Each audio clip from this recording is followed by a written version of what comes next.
Before we get into the video that I had planned for today, I just quickly want to show you the blue oyster mushrooms that I'm growing because, oh my goodness, look at them.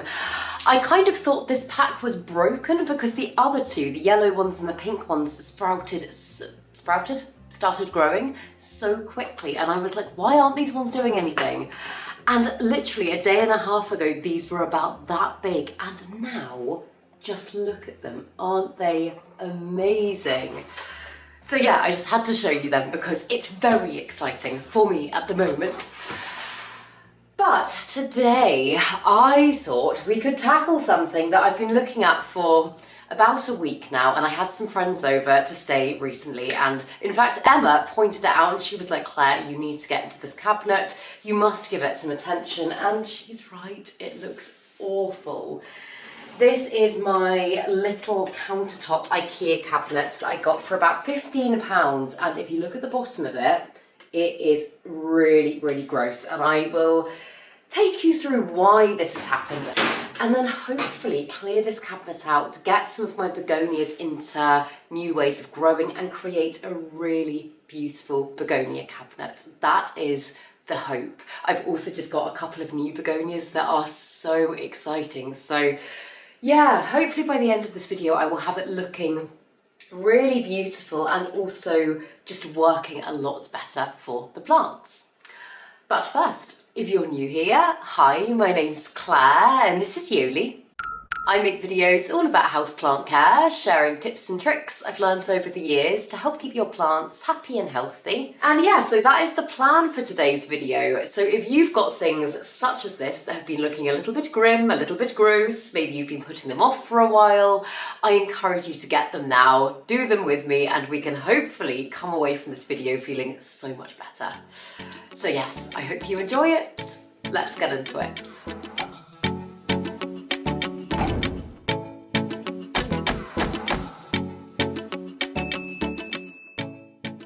So I'm going to start off by setting up my potting mat and creating a little station on the floor to do this.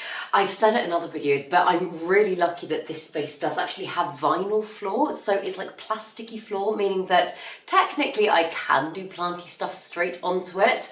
But a lot of you have been commenting saying, Claire, if you keep doing this, you're going to ruin your floors. And you're probably right. You're probably right. So despite the fact I don't feel I need it, I am going to be using my potting mat for this. And it will also just make the cleanup a little bit easier as well, because I have got quite a few begonias I would like to pot up and start in new ways, which I'm very excited about. So the cabinet, I will put some clips in case you can't see very well from this angle, but if you look at the bottom of it, you can see it's really green, really sludgy, and this is really gross, it kind of looks a little bit milky. And as I talk you through why this has happened, I'm just going to start with some soapy water. I've got some warm water here in a bowl, and I'm just going to give it a really good wipe out and just clean it as much as I possibly can. Because basically, I actually set this cabinet up in a slightly new way not that long ago, only about 4 weeks ago when I first moved in here. And I won't give too much away, but I did it as part of one of the segments that you'll see on Alan Titchmarsh's Gardening Club, which I'm on at the moment. And I did things very, very quickly. I sealed this cabinet to try and make it more of a contained space.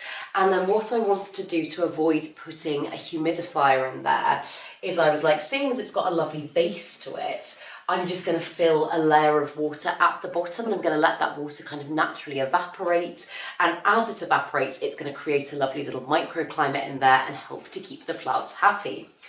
And in theory, yes, that is very true. It is serving its purpose in that sense. However, because I sealed the cabinet on the day when the camera crew were here, and then I put the water straight in, some of the water has kind of mixed with the silicone that I used. I used kind of like, I think it's just corking, like a white corking. And so it kind of made a bit of a milky film at the bottom of the container, and I should have treated it sooner, and I didn't. And I put the plants in there, it looked really lovely, and then the grow light that I had is actually a much like stronger, more powerful grow light than I've ever used for a space this small before. It's one of my mother grow lights, and although it's been working amazingly actually, and the plants in here have responded really, really well, because it does give off such bright light with the water at the bottom, it just means that algae grows so quickly. This is one of the reasons why people often say if you're propagating in a glass jar, like maybe opt for an amber jar, because otherwise your water is going to go very green very quickly, because algae does just grow very quickly when it's getting light. But in a way, I'm putting a positive spin on this. In a way, I'm kind of glad that it has, just because I've got several beautiful plants that have been living in here that are actually due for a pot upgrade, and I feel like I can set them up in a really good way today and get this looking really lovely, and hopefully get everything in there responding really well. So yeah, I'm just gonna give the bottom a really good scrub, get all of the green away to the best of my ability, and then I'll talk you through what I'm going to put in there, because I am very excited about it.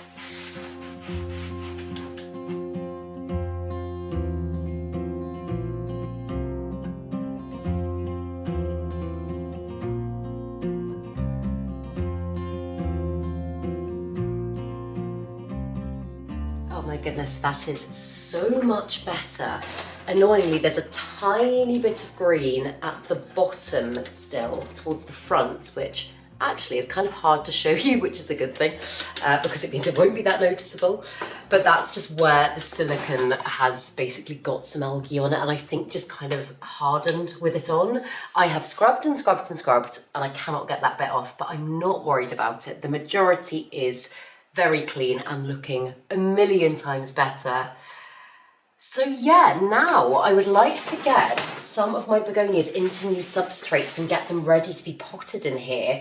And I have got most of my planty supplies in the new cupboard of chaos, which I'm going to take you to now and show you.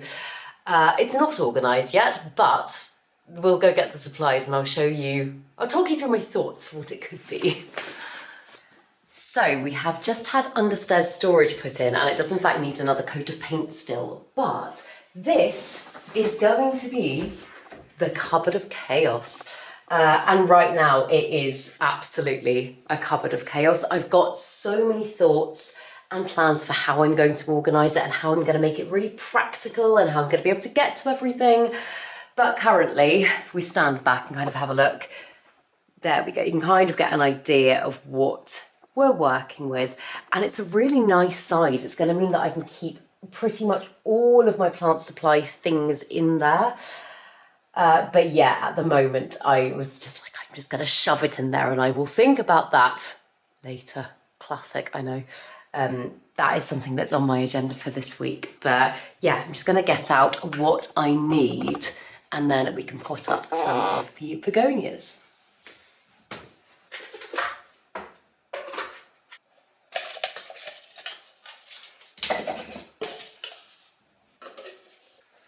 So I've also just changed out the green water for some fresh water, because I think I might need to do some root rinsing, because I'm thinking I'm probably going to transfer most of these begonia into semi-hydro. I haven't found one specific way of growing begonia yet, because it is a genus that is quite new to me in the grand scheme of things. I've only kind of started dabbling with begonia in the last year. I haven't found a way of growing them that I'm like, oh yeah, that's it yet. I'm kind of playing about with a few different ways. And I've got on really well with semi-hydro, and I've heard lots of other people say that they get on really well with semi-hydro. So yeah, that is what I'm going to be doing with the ones that I'm going to show you today. Very quickly as well, this is obviously not one that's going to go into the cabinet, but I thought I'd just give you a little update on my Begonia Sinbad, because this is one of the plants that suffered the most when I moved house.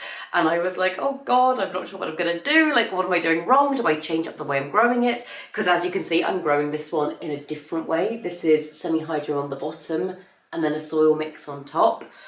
But I took some cuttings, and within literally the space of a couple of weeks, it has filled out amazingly already, and the plant is just looking so much healthier. So That was a little sigh of relief because I was really thinking that maybe my favourite plant was on the way out. So yeah, I'll keep you updated with that one. It's not back to where I want it to be yet. It's still a little bit bare on this side, but I took a load of cuttings and I'm thinking it will be fine. But before I take you through the ones that I'm going to put into the cabinet, let me just show you the ones that I'm taking out that I'm not going to put back in. These are obviously not Begonia. This one is a section of my Scindapsus Silver Hero, just propagating some cuttings because I chopped up the mother plant a while ago. It wasn't doing particularly well. It was looking very leggy, very straggly, and I've chopped it up and oh my goodness, it's rooted so well. And if you look just there, can you see those aerial roots as well? That just goes to show how great the humidity has been in this cabinet, which I need to figure out a way to keep the humidity high without running the risk of algae in the same way as I had before. I'm thinking that probably having lots of semi-hydroponic growing plants in there is going to raise the humidity just kind of naturally because they are just loads of little water reservoirs. But if not, I might also try putting little jars of water in there that I can kind of clear out more regularly, and I won't have to do like full cleans like I've just done on quite such a regular basis because we want to keep plant care as low maintenance as possible where we can, don't we? But the other one that I have taken out of the cabinet is this Plectranthus, and this is the plant. In fact, this one is looking so different to the last time I showed you it. This is the Plectranthus galagio, something like that. I'll put it on the screen. But this is the one that smells like cannabis. It is not in any way related to my knowledge, but if you rub its leaves and you smell your finger, it smells just like a joint. And I actually took some cuttings of this one a while ago to try and help it fill out a little bit. And I've got the rest of the sections that I took just propping in water here. And as you can tell, that is looking so different to this. Firstly, this section has obviously lost its variegation, but this is just so much smaller. So I think that just goes to show this one does grow very well in high humidity in a cabinet environment and right under a grow light as well. So I think I might maybe put these two sections into my big Millsbow cabinet and hopefully I'll be able to get the whole plant growing big like this because it's really awesome. I do love this one. I always say it, but it's one that's kind of like a bit of a party trick plant. Like whenever I've got people over, particularly if they're not planty people, I'll always be like, just smell this one. It's just a bit of fun and I quite like having things like that in my collection. So yeah. But yeah, I'm not going to put that back in just because I would like to try and keep this primarily Begonia based. I've also got a little propagation of my Drimonia cherry begana here, which is very rooted. Oh, it's also looking a little bit green, the water, but otherwise doing pretty well. And I'll probably put that into my main cabinet as well. But then the begonias. So I'm going to try and squeeze quite a lot in here, but this is either a Maori Haze or a Maori Sunset, I believe. But this one is so stunning and it's drying out so quickly because it is in the smallest amount of sphagnum moss. Just look at that. It's literally not enough for this plant at all. I am in fact just going to give it a little soak in the bowl of water here just to help the moss rehydrate because it is very dry. And that should hopefully mean taking the moss off the roots is a little bit easier. So yeah, in fact, I'm going to just leave that to soak for a minute. And then the Begonia Amphixius. This one is still just growing in the cup that I first got it in. But this one is so cool, so beautiful.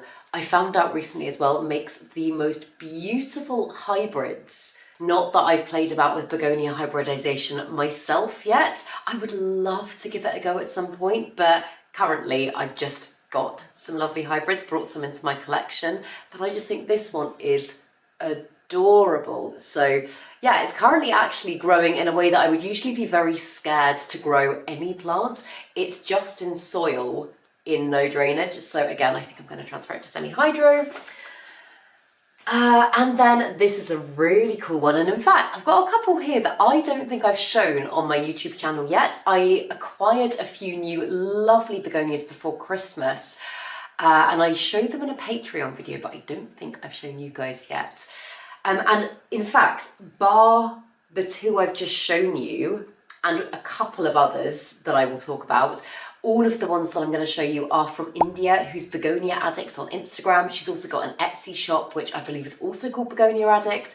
She hybridizes loads of cool begonias herself and is just so in the know with begonias. So I'm constantly asking her questions and getting plants from her. So thank you, India, if you're watching. These are beautiful and I love them.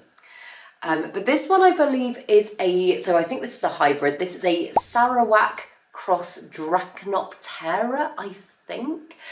As I say, begonia hybrids are something that's very new to me. I'm doing a lot of learning, but I just think this one looks so cool. Like that veination is almost like electric. Do you know what I mean? It's so awesome. But it came potted as is when I first got it before Christmas, and I haven't done anything at all to it yet. It is growing really beautifully in this cabinet, but I just think it could be doing more if it had a little bit more space to grow. So yeah, I'm going to be upsizing that one's pot. And then this one is, I've shown you this one quite recently, but this one is a Begonia goegoensis, assuming I'm pronouncing that correctly. And I think this one is so cool, and this is one I'm ridiculously excited about because I had never seen this one, sorry, before I got it. And I'm not quite sure how big it can grow, but judging by the leaf here that it's just given me and this one that's sizing up so quickly, it kind of makes me think that this one could get big. And one of my wish list plants at the moment is the Begonia paulensis, which I know Wild Fern has. Whenever I see hers, I'm just like, oh my goodness, that plant must be mine. And I haven't been able to find it anywhere in the UK yet. And this one kind of has, it's not the same, but it kind of has similar vibes. There's something about it that feels quite kind of like spiderwebby, if that makes sense. So yeah, if this one can get big, I'm going to be very happy. I did actually take a couple of cuttings of it and I tried propagating them in water in a little prop box that I've got down there, and it hasn't worked. The leaf is just dying off. So yeah, I'm not going to take any more cuttings for the time being. I'm just going to hope that I can bring out the best in this plant in this environment. Again, it's quite a lot of plants for quite a small pot, so I think it will definitely appreciate a nice pot upgrade. And then this one, I will put names on the screen, but this is another one that I got before Christmas, and it's an Amphixius hybrid, like I was just saying, so half of this plant. I think it's an Amphixius cross nigroensis. Like I say, I'll put the name on the screen. And it's just kind of pink and polka dotty and so pretty. And in fact, very similar to one that I bought the other day that has just arrived. And again, this one is a Negroensis cross something else, which, as I say, we'll put the name on the screen. But are you ready for this one? It's so pretty. That is what it looks like. And I'm not sure if you can tell in this light, but it's actually got, in fact, let me get a torch on it so that I can show you. It's got the most incredible iridescence on its leaves when it catches the light. So yeah, can you see that? I'm really hoping that's showing up because it's almost got like a velvety sheen to it. It's just so pretty. And you might notice that I have become more interested, I wouldn't say like obsessed by or anything, but I have been bringing a few more houseplants with a little bit of colour in them into my collection recently. And I was chatting to my planty friends when they were over for the last couple of days, and I was saying I honestly think that having more space, because obviously I've just moved house, having more space has made me less freaked out by having colour in it, because it just doesn't feel quite so overwhelming. Whereas for me, in the flat, obviously I had like 300 plants in a 1-bedroom flat. It was cramped, and if I had like something really colourful in there, it just felt immediately to me like clutter. I don't know why my brain works that way, but I think it just does, because here, although I wouldn't go filling all my shelves with like loads of colourful plants, I don't think, because I do think that would still be a little bit overwhelming for me, little splashes of colour here and there, I'm actually quite enjoying. So yeah, this is one I'm very, very excited about. I think I paid £40 for this one, which isn't the cheapest thing in the world, but it is quite an unusual hybrid, and it's one that I'm really excited about. So as I've said before, it just felt like an investment in my happiness. But then I also, okay, let's do this one next. This was one of Ross's, and this is the Begonia breviremosa. And in the last few weeks, he kind of said to me, Claire, this one's looking really unhappy. Is it doomed? And I took some cuttings of it, and luckily they are rooting. As you can see at the bottom here, this one's actually got a really nice root system on it now, as has this one actually. I don't think it's huge. In fact, it's very tiny, but and maybe I won't put this into semi-hydro yet. Maybe I will just put this one into the cabinet in water, and that can firstly help with humidity, and also it would just allow the root system to develop a little bit more first. I think that's probably the best idea. I don't want to overwhelm a little root system too much too quickly. So let's just remove this leaf that looks like it's about to die back anyway. There we go. And then yeah, cool. That one can just go in as is. But then this is a little section of my Begonia chloristicta, and I chopped this one up because I've been struggling with this one, and I do think this is one that is going to do much better in a cabinet environment, but just hold it up, it's very small. That's what it's currently looking like. It's teeny weeny, and it has got some new growth coming there. But yeah, it's a beautiful one. Again, this is one that makes the most gorgeous hybrids, and that is part of the reason why I got this plant, because I was like, if I do dabble in begonia pollination at some point, I'd really like to try and create some lovely crossbreed plants using this one. But yeah, it's currently just in water, and it's got a very little, I don't know why it's not focusing, but a very little root system. So again, I might actually just leave this in water. I've got another little container here, which I quite like. I found this in a charity shop and I thought it was pretty. But I might just leave that in water in there for the time being as well, to help the root system develop.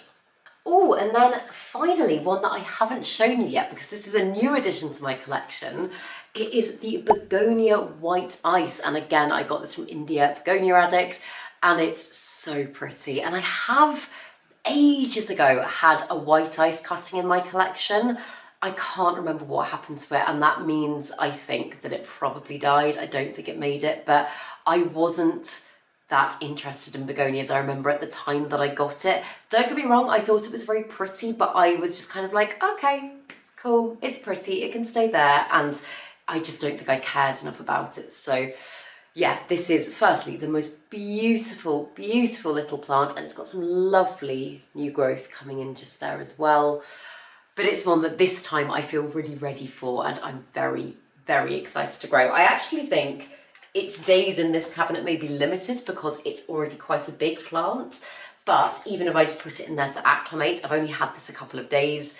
In fact, I got it yesterday, it arrived yesterday, and I haven't even taken it out of its packaging yet. So yeah, little acclimation zone, I think will do good things for it. But the ones that I want to get into semi-hydro, let me just clear a little bit of room. So I'm going to be using the chunky semi-hydro mix from Soil Ninja, and this is just the one that I really like using. I really typically nowadays will usually opt for the chunky mix over the fine mix, just because it's really great for root aeration. It's far less likely to cause issues such as rotting. Not that things like fine pon and stuff like that is, but I just personally prefer using this stuff. And you'll see it's in the sieve. I've just given it a rinse out. Outside, I rinsed it out with my outdoor tap, which is not that exciting, but for me it's very exciting.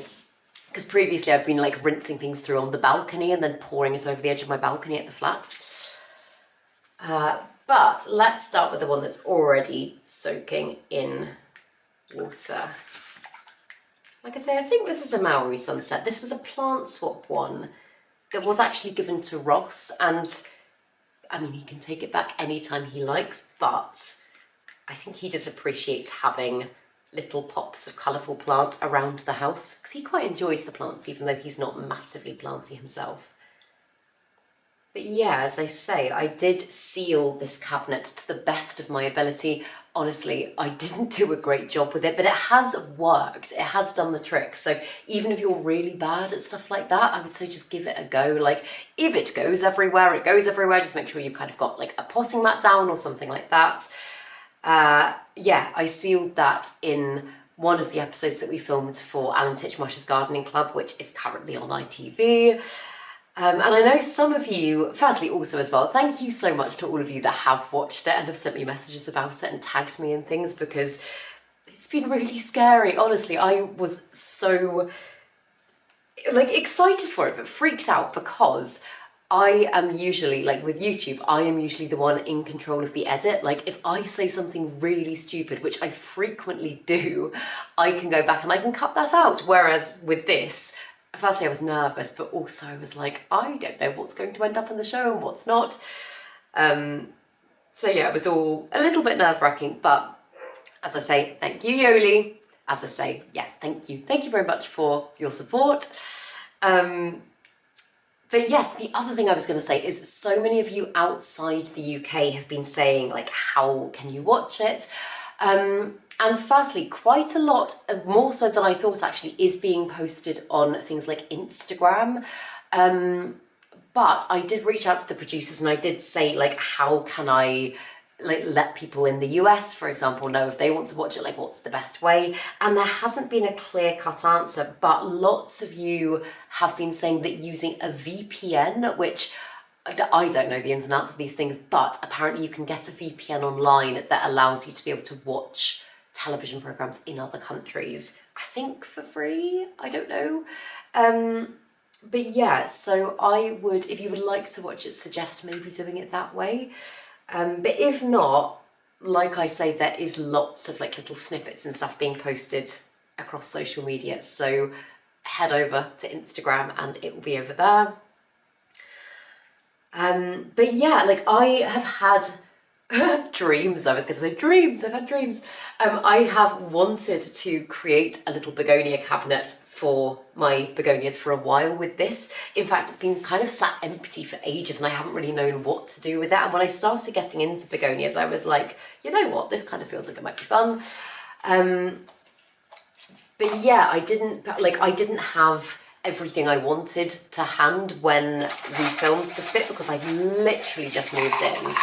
And so I've been looking at it over the last few weeks, kind of watching it get progressively worse and thinking, oh my goodness, I should be doing more here.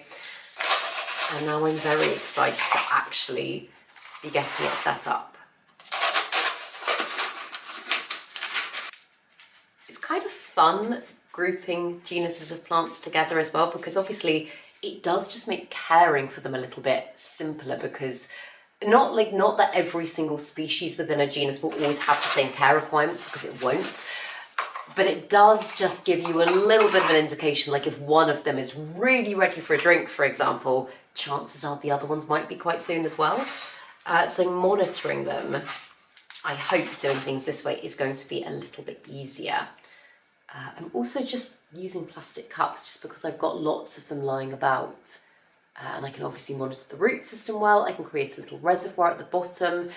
This one was very dehydrated, so it is a little bit floppy right now, but I think it should perk up probably in the next couple of hours once it's had some water. So I'm just going to put all of the ones that I finish to one side, and then I'll think about how I want to display them and maybe like use some levels and stuff, get a bit fancy. But then, yeah, this one has just been in soil, so I'm just going to empty this out. Oh my God, the roots on this one are amazing. How great are they? Oh, I'm aware this is also the worst angle I've set up. In fact, you know what I'm going to do? I've got a carrier bag here, and I'm putting all of my like dead leaves and anything that is just like biodegradable planty stuff, offcuts and stuff like that, propagations that have failed, anything, soil. I'm putting it all into this bag, and then I'm currently just putting it into our garden waste bin because we didn't have this before, but we have now got a garden waste bin. But I'm also thinking I could start a compost heap in the garden. I haven't done anything outside in the garden yet. It's honestly a little bit hard to know where to start, to be honest. So yeah, I haven't done anything outside as of yet, but I think, oh, there's also loads of little bits of growth that have a root system on them, so I'm going to be able to pot lots of bits up.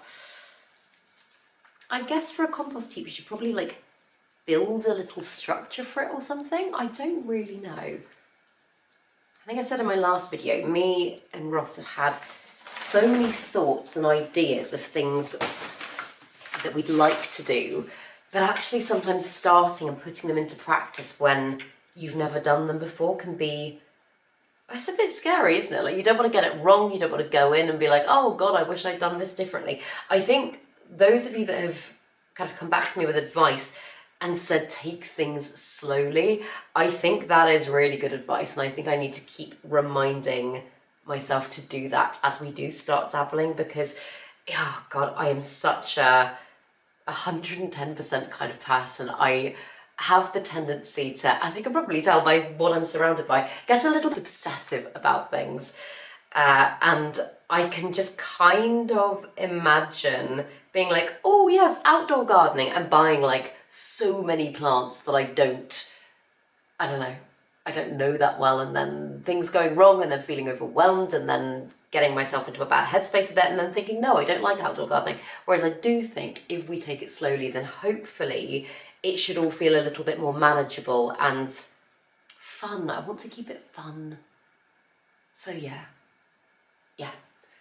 But something that is quite exciting at the moment is I've seen loads of bulbs popping up in the garden, and over the last few days, some of them have started coming out. We've got beautiful daffodils, and I think the other ones are crocuses. It's very annoying that they only last for, I think, like a matter of days or weeks. Like, they're never very long lived. Because what I would really like to do with the outdoor garden, also I appreciate a lot of you are not outdoor gardeners. I just want to reiterate the fact that my channel would never become all outdoor gardening. It's just on my mind at the moment because it's brand new, if that makes sense. But yeah, I would love to create a space that is lush and green all year round, and then over the spring and summer maybe has some flowers. That would be the goal. I don't like it when things die back and just look very twiggy over the winter. So yeah, I'm not sure. We're very much in the early stages right now, but excited to get going with it. I didn't realise how many sections of this plant there were as well. I thought it was just one plant, but there's actually 1, 2, 3, 4 sections of it. Oh my goodness, I got such a wish list plant the other day and I forgot to tell you. Oh my goodness, this might be the biggest wish list plant I've got in a really long time. But you know how I keep saying that I really want to get an Alocasia Sarian, which is a Mitchellitziana zebrina hybrid. I'll put a picture of it on the screen. I've wanted a Sarian for so long, and they are so hard to come by here in the UK. I've gone one up. I managed to get a variegated Sarian. It's very, very, very small at the moment, but that is what it looks like. And I got this from the Eden Lab. I've spoken about the Eden Lab before. A lovely guy called Mark runs it, and he uses tissue culture to clone at home, and yeah, clones all of these amazing plants. And I went on his shop, and there was one actually that I really liked the look of, and it was kind of like almost half moon variegation. It was beautiful, and I messaged him and I said, oh my god, when I get home I'm going to order one of these. And he just said, if I can give you one piece of advice, don't go for a really variegated one because they are really difficult. And I was just like, you know what? I've never even grown the regular Sarian. Variegated plants typically do tend to be a little bit more temperamental. So I was like, I'll take his advice. He does know best. And I'll go with one with lower variegation and I'll see how I get on. And to be honest, like firstly, if it doesn't have the highest amount of variegation, I'm not that fussed, just because I wanted a regular Sarian even before I knew about the variegated ones. So if it's not super variegated, it doesn't bother me that much. But also I would just like to feel like I know the plant and I'm bringing out the best in it and I'm not constantly struggling with it. So I'm hoping I'll get on really well with it and it'll just be really, really happy. And then maybe its variegation will increase, or maybe it'll give me some lovely corms and I can get some lovely variegated plants from that. Who knows? But yeah, it's one that I'm just so looking forward to growing. And I think on the whole, I've done, I was going to say done pretty well this year with not buying new plants. However, I'm surrounded by several new begonias. I haven't given in to temptation as much as maybe I have done in other years so far this year. I know we're only 3 months into the year, but still. Partly because of the house move, obviously stressful enough, and acclimating lots of plants has been stressful enough. Also the cold weather, I don't want to be shipping loads of plants in cold weather. But also just because, like, although there are loads of plants that I do really want, and like my wish list is crazily big, I just currently don't feel the desire, I don't know, I don't feel the urgency. I just feel really, really happy with my collection. And I'm loving bringing in little things here or there, but yeah, I just don't feel the need to go as crazy as perhaps I have at other periods in my life. I remember, for example, when I first moved into the flat, I did a huge Grow Tropicals order, and I think I got like, I don't know, 15 plants or something like that. And I think this year so far, I've acquired about 5 new plants. Yeah, 5 new plants. But bearing in mind also I'm building the edible garden and stuff like that, I don't think that's that bad. I'm pretty happy with that. Yeah, I do think though when there's kind of like a bit of a sense of normality here, I'd really like to do maybe another import order or get like a rehab box or something like that, because I've actually got lots of space to be able to kind of do rehabby things now and like play about with my plants more, because that is what I'm just desperate to do. I just want to play and experiment, and I know I keep saying this stuff, but yeah. So I've got one cup that is actually really big, but actually looking at the root system, there's still quite a bit of soil on there. I'm struggling to get it off. Most of it's off, but there's just some like big chunky bits. I'll give them another rinse. I think the bigger cup, oh, you know what? It's going to outgrow this space very quickly. But I do think the bigger cup is the way forward. So I guess my options are let it grow in the cabinet for a little while and then either take some cuttings, make it a bit fuller and bushier, or then just take it out of the cabinet. Maybe I just use this one for like acclimating new begonias or smaller begonias. I don't know. But yeah, I do think the bigger container is probably the best way to go, seeing as it's growing so quickly and its root system is expanding rapidly. I know that's not ideal, but I'm happy with that. I always say get as much of the organic substrate off the roots as you possibly can when you're transferring from something like soil to semi-hydro. But if you don't get all of it off, I don't think I've ever experienced issues from like a little bit of moss or soil being left on. so long as you do your best. And what I might actually do is I might not fill this all the way up. I might pot it a little bit lower, and then as the plant grows, I can fill the semi-hydro up with it.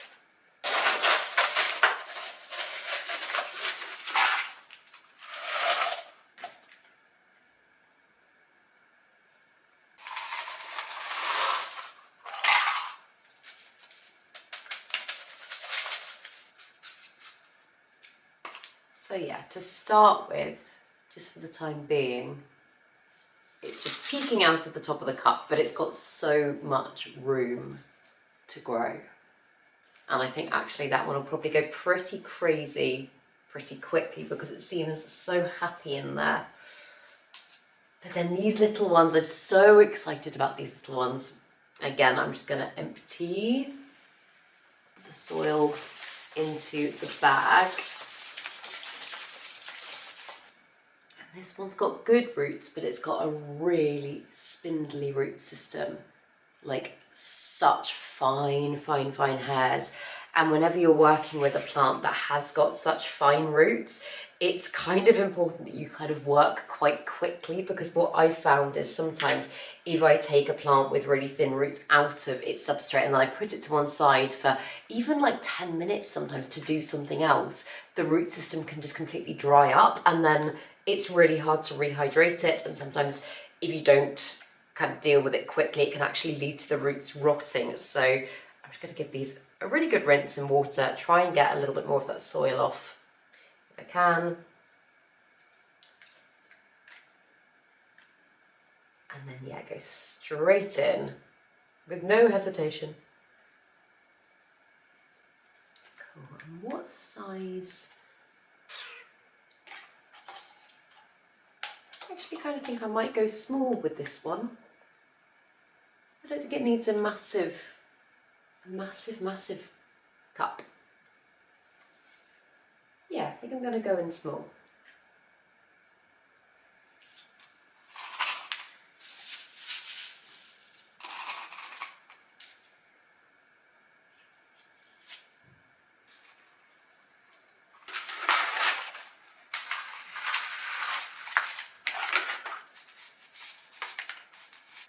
The thing I love about this one as well is not just the front of the leaves, but look at the back of the leaves. Oh, that's the doorbell. Bear with me. Oh, how lovely. My mum's, one of my mum's, oh, hello sweetheart, this is not the best time. One of my mum's friends, family friends, have just sent me across a lovely bunch of flowers, which is very kind. What are we doing, Lily? What are we doing? Hello, Bobby. Hello. I know the doorbell rang and it woke you up and it's all so exciting. But yeah, I was going to say, and like a lot of you probably, it might be common sense or you might already know this, but if you do get lots of cut flowers, it's always really important to make sure that you wash your hands and sometimes even change your clothing if you've been kind of like all around them before coming into contact with your houseplants, because a lot of the time they can come with pests. Also showing you the back of those leaves, how gorgeous is that? But yeah, sometimes they can come with pests. I think someone was saying a while ago, flat mites are something that can often come in with cut flowers. And you could obviously pass them onto your plants without even realising it. And the same goes obviously if you're an outdoor and indoor gardener, just making sure that when you come in from outdoors, you wash your hands before you kind of start doing things with your indoor plants. It's also part of the reason why a lot of people will kind of go, oh my goodness, how have I got pests? I'm doing everything right. If you've got pets, then they can bring things in, or just if you go outside, like sometimes things just get on your clothes and sometimes it is just unavoidable. Oh, come out. Got another one with such a great little root system. Oh, look at those roots. You might not be able to see very well, they're very spindly again. But yeah, also the soils that you use, sometimes things can come in soils, particularly if you're using a soil that hasn't been treated with things like pesticides or loads of heat or anything like that. And that is a good thing as well, because by kind of very heavily chemically treating soil or heating it in order to kill the bad stuff, you also kill the good stuff, and the good stuff is the stuff that keeps our houseplants nice and healthy. So yeah, it does just happen from time to time. As I always say, it's just part of this. Also leaning out of shot, you can barely see what I'm doing. I'm just getting the soil off the roots. But it is just part of being a plant person, a plant parent. And I have actually got a few pesty things to deal with in my collection at the moment as well. The main one being fungus gnats. And I know a lot of people don't think of them as a pest because the kind of adult fungus gnats in themselves don't harm your plants. The larvae in the soil, if you've got fungus gnats breeding in something like a pot of seedlings or something like that, they can actually damage the root system. Usually the infestation has to be pretty hefty for that to happen, but they absolutely can damage the root system. But yeah, also they're just such a pain. They get everywhere. And I've said it before, I personally really like to use nematodes to treat fungus gnats. I use scarab fly nematodes. I've had the most success out of everything. I know some people prefer like mosquito bits and stuff like that. It's personal preference at the end of the day. I don't think mosquito bits is bad. Like, I've had good experiences doing it in the past, but I just prefer using nematodes, and also they've got lots of benefits in the soil for your plants. So yeah, that is what I always opt for. And I've got a load of them currently in the fridge. So I will be doing a nematode treatment probably in the next couple of days because, yeah, it's fungus gnat galore in here at the moment, which is so annoying. Again, like, I would usually be a little bit better at doing the treatments, but I think just with the last few weeks being a little bit crazy and me being a bit run down, I just haven't been as on top of things as I would have liked to have been.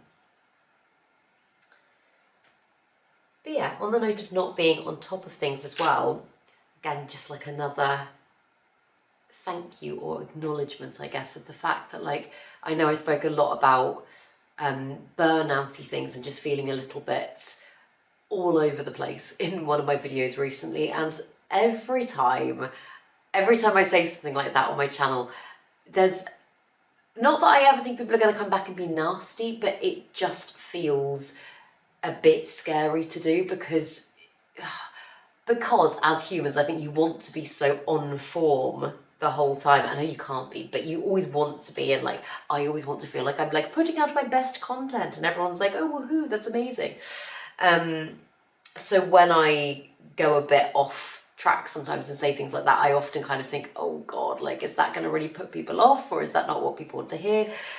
And I'm always met with such a lovely, lovely response from you guys, and it just makes my channel feel like a lovely little safe space. And yeah, it is something that I really am so grateful for. Like, I honestly feel like I don't have the words to explain just how grateful I am for it, like, for the wonderful community that has come along with what I do, the friends I've made as well. Like, we were sat around the other night chatting, I had Emma over, my friend Lottie, and we were saying like, oh, we met at a plant swap, and we met at this, and we met at that.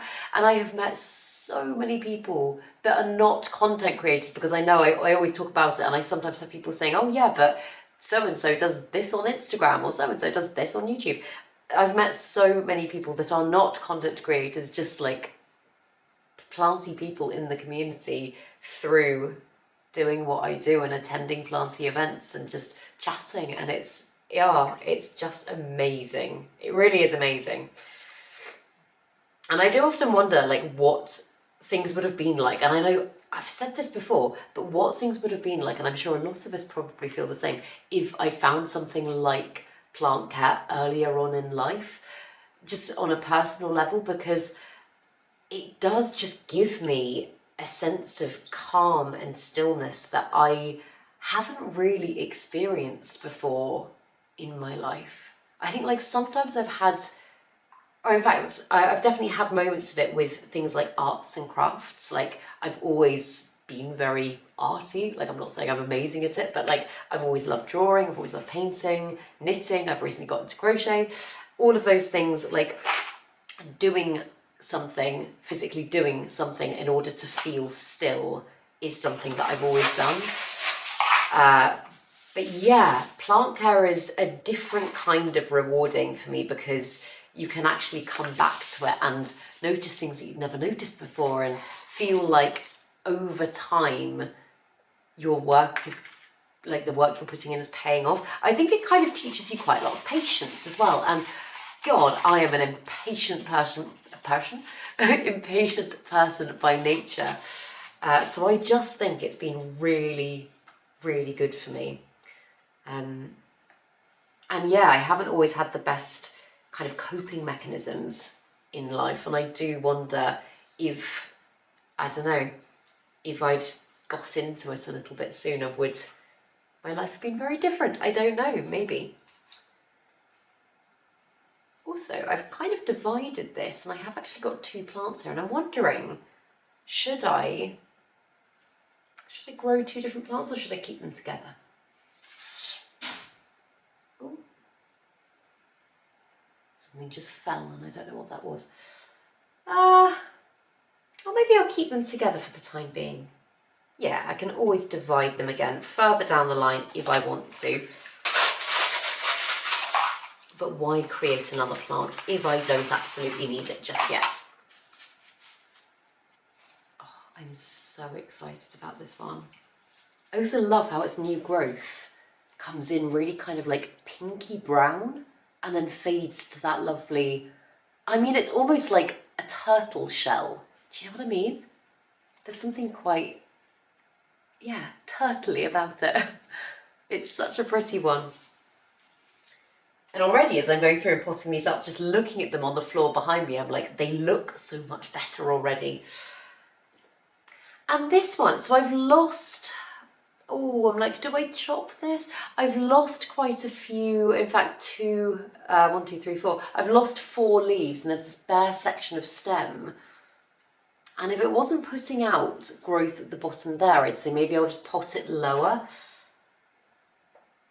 What shall I do with this one? Unless I take, oh, scary. I was going to say, unless I take a cutting of this big section, propagate that in water, and then pot up this little bit here, and then I can combine them further down the line. I think I'm going to do it. I think I'm going to do it. I can, in fact, prop it in this little container with what I will put the chloristictor in. So let me just go and fill this up with some water. And then we can do that. As I say, I got this little container from a charity shop recently and I love it. I honestly adore charity shopping so much. I love shopping for clothes there. In fact, I get probably 90% of my clothes from charity shops. But when you find a good one, it's amazing. And actually there is a really great one just around the corner from where I've moved to, which is very dangerous because I feel like I will be there all the time. But yeah, for planty things, it's absolutely amazing. Over the years, I found incredible like containers and just like little knickknacks and like fun, characterful things that you wouldn't necessarily find if you just went to like a regular shop. And a lot of the time they are so much cheaper as well. Ooh, and as I'm taking the soil off the bottom bit that I just chopped away, there's even more growth coming up as well. Can you see that? It's tiny at the moment, but there's quite a lot of growth, which is very exciting. So yeah, I've popped that section there into this container and yeah, I guess when that's rooted, I'll pot it up with this bit and I'll have a lovely full plant. I guess that is what I'm going to do. I don't quite know yet. But yeah, making that chop does feel like the right thing to have done. I also think I should probably start labelling my begonias because I'd like to learn their names, but especially with these hybrids and because they're like types of plant that I am still getting to know so much. I just keep forgetting them. And I've said it before, I know you don't need to know all the Latin names of all your plants, and it is no reflection of your ability as a plant parent or anything like that.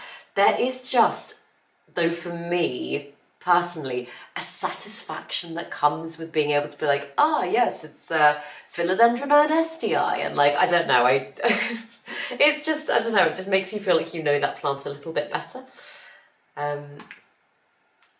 But yeah, sometimes when you get lots of new plants in quick succession, or you don't kind of get to know them that well, I just feel like I'm like, oh God, I don't know any of them. So yeah, I think I should probably put a little bit of time aside and label them, and then I can just start to learn their names. I remember back in the day when I had, I don't know, maybe 100 plants, which, don't get me wrong, is still a very big collection, but just not as many as I've got now. I did used to give them all actual names. I think I thought it was like the trendy cool thing to do, and I was like, oh, that one over there is Philip, and that one is Josephine, and I don't do that anymore. I have had questions from you guys before being like, do you name your plants? And I'm like, the chances of me remembering names that I give them as well as their nicknames and their Latin names, not a hope in hell.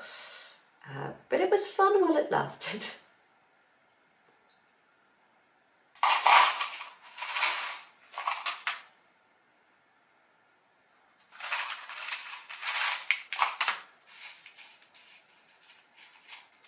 Okay, so that one doesn't really look like much at the moment, but I do think it'll sprout up and look lovely. That's what it's looking like. It's not looking like anything. And then, yeah, the little Chloristicta. In fact, I'm going to put this in a different container because Emma put it in this container when she was here the other day. And this actually is very pretty, but it's a little espresso cup that my friend Gabby made for Ross out of clay, because he has an espresso most mornings. She's very talented. She's a very talented potter. And yeah, she made this for him. So, in fact, let's do exactly what I was going to do before. I'm just going to pop it in with this one. There we go.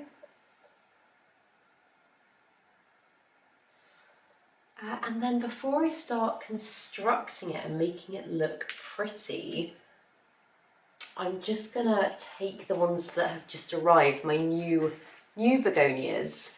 I don't think I'm going to get them into semi-hydro yet, just because I don't want to mess with them too much, because they have just arrived. But I just like to see if they need hydrating or anything like that before I just pop them into the cabinet. They probably would be fine if I was to put them into semi-hydro, to be honest, but I usually say if you get a new plant, it's usually best to let it kind of settle in for a week or so before you start messing with it again. But, oh, I don't know. Now I'm thinking I want to do it just because I'm being impatient. Should I do it? I don't know. I don't know. Let's have a look first and see and make a decision.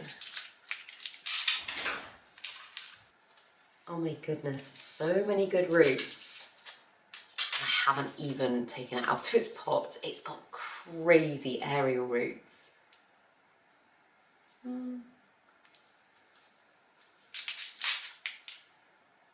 look at the bottom of the plant. Can you see that? Oh, what do I do? What do I do? Okay, I think this might be a silly decision and I might regret it, but I think I'm going to get this straight into semi-hydro. I know the white ice is pretty hardy, so I'm certain that can take it. This one I'm not that familiar with, but I really want to do it. And if I do need to just take some cuttings, if it doesn't go well, then I will do that, but I'm doing it. I'm doing it!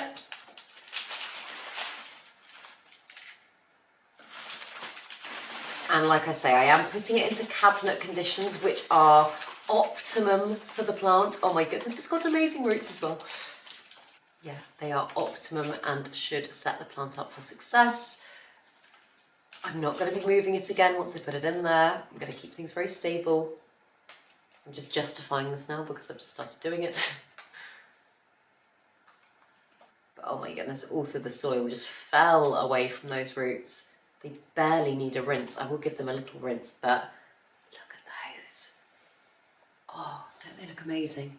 They're so spindly, the camera's hardly focusing.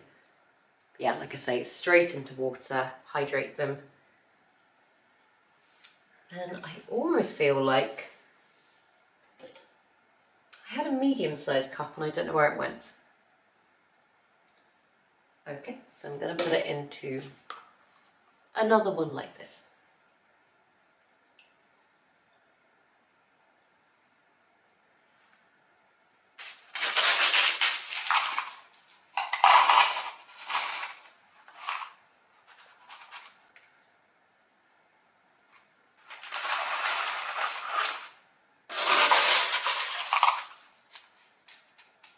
Perfect. And then finally, just the white ice.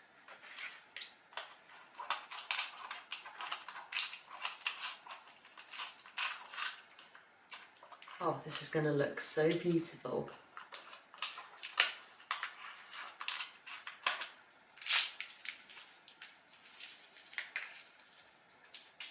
And then yeah, I've got this big cup, and I'm like, maybe again if I pot this one lower, I think that's what I'm going to do.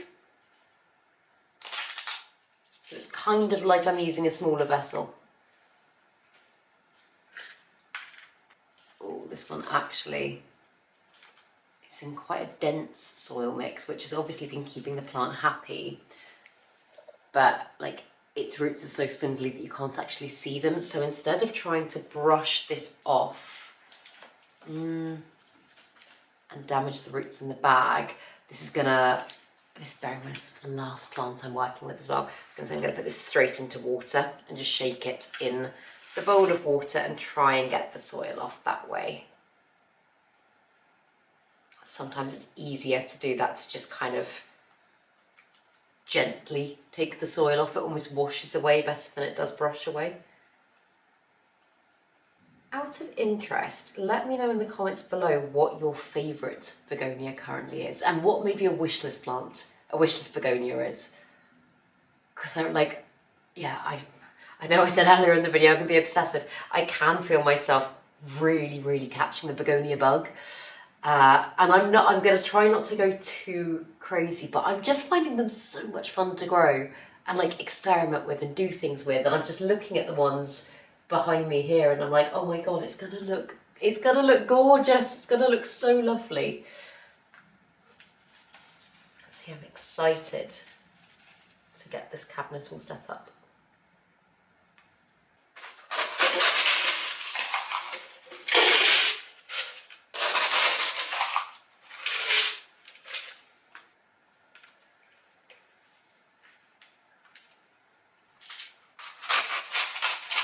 The white ice would also probably benefit from being staked, but putting it in a slightly taller cup, but like I said, potting it quite low will at least offer it a little bit of support for the time being, and then when I do decide to kind of upscale things, then I can put a stake in. I also think I might have brought over literally the perfect amount of semi-hydro.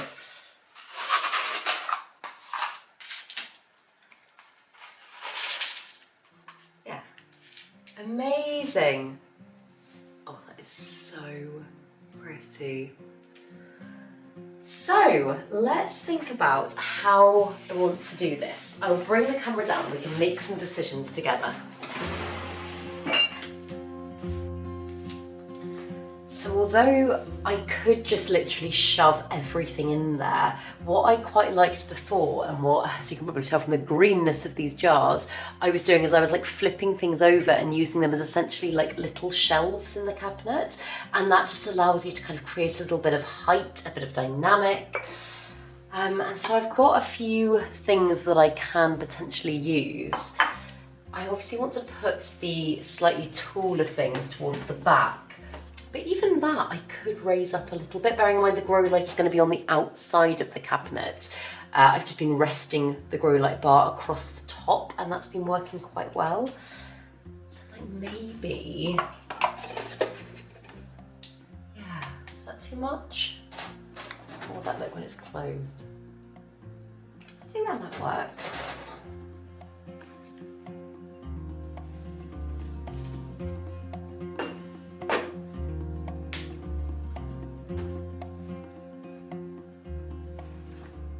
Just lovely to be able to look in there and like every angle, every direction is just like a different pop of something.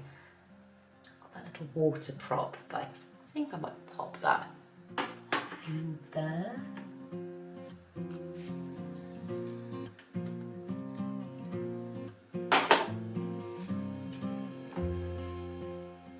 that looks nice. I'd like that to be a little bit higher maybe. I actually really like the height that this one gives, but it's very green, so I'm just going to give it a quick wipe off. Oh, that is not an easy job. I've got as much of the green off as I possibly can, but some of it is really lodged in there. I'm not too worried about that though. So yeah. And then you can use the ones at the front to kind of disguise the things that you've got, the jars and the things that the other things are sat on.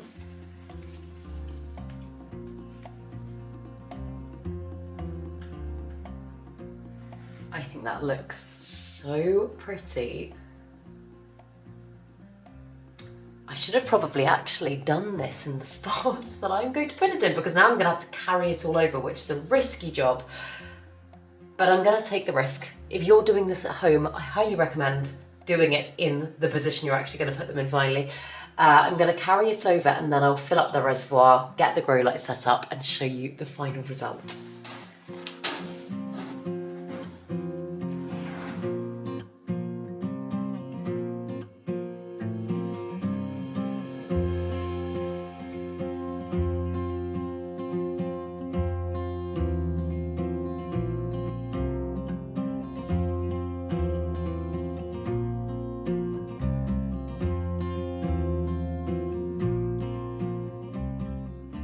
I really like using these squeegee bottles for small spaces where I've got reservoirs of water, just because they allow you to kind of carefully get in there without having to use a big bulky watering can or anything like that. So yeah, that is now a really low maintenance, beautiful space that I think all of the plants are going to be so happy in.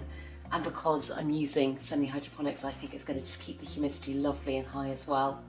Oh, I just love the way it looks. I feel like I can see them all more individually now and just appreciate their beauty because, oh my goodness, they are so gorgeous.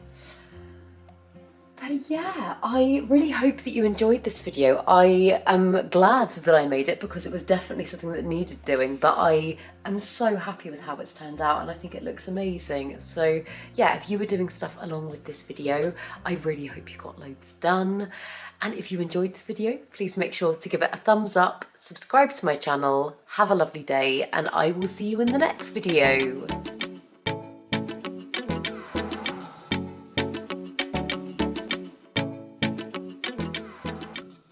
Stay sexy, plant lovers.